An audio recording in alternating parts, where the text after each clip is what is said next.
हम सभी लालची राजा मिदास की कहानी जानते हैं।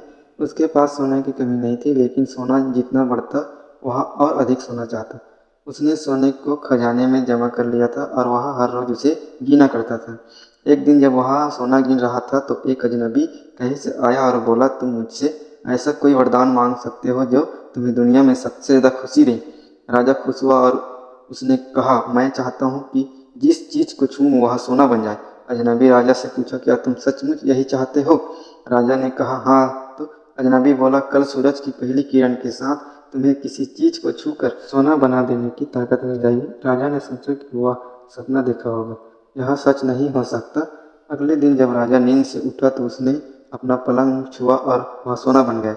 वह वरदान सच था। राजा ने जिस चीज़ को छुआ वह सोना बन गई। उन्होंने खिड़की के बाहर देखा और अपनी नन्ही बच्ची को खेलते पाया। उसने अपनी बिटिया को यह अजूबा दिखाना चाहा और सोचा कि वह खुश होगी, लेकिन बगीचे में जाने से पहले उसने एक किताब पढ़ने की सोची। उसने जैसे ही उसे छुआ वह सोने की बन गई। वह किताब को पढ़ न सका। फिर वह नाश्ता करने बैठा। जैसे ही उसने फलों और पानी के गिलास को छुआ वो भी सोने के बन गए। उसकी भूख बढ़ने लगी और वह खुद से बोला, मैं सोने को खा और पी नहीं सकता। ठीक उसी समय उसकी बेटी दौड़ते हुई वहाँ आई और उसने उसे बाहों में भर लिया। वहाँ सोने की मूर्ति बन गई। अब राजा के चेहरे से खुशी गायब हो गई। राजा सर पकड़ कर रोने लगा। वह वरदान देने वाले अजनबी फिर आया और उसने राजा से पूछा कि क्या वह हर चीज़ को सोना बना देने की अपनी ताकत से खुश है। राजा ने बताया कि वह दुनिया के सबसे दुखी इंसान है। राजा ने उसे सारी बात बताई।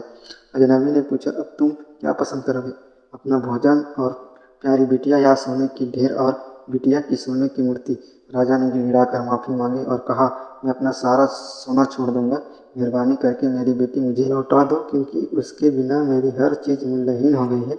अजनबी राजा से कहा, तुम पहले से बुद्धिमान हो गए हो, और उसने अपने वरदान को वापस ले लिया। राजा को अपनी बेटी वापस फिर से मिल गई और उसे एक ऐसी सीख मिली जिससे वह जिंदगी भर नहीं भूल सका। कहानी पसंद आए तो लाइक, सब्सक्राइब, शेयर जरूर कीजिए।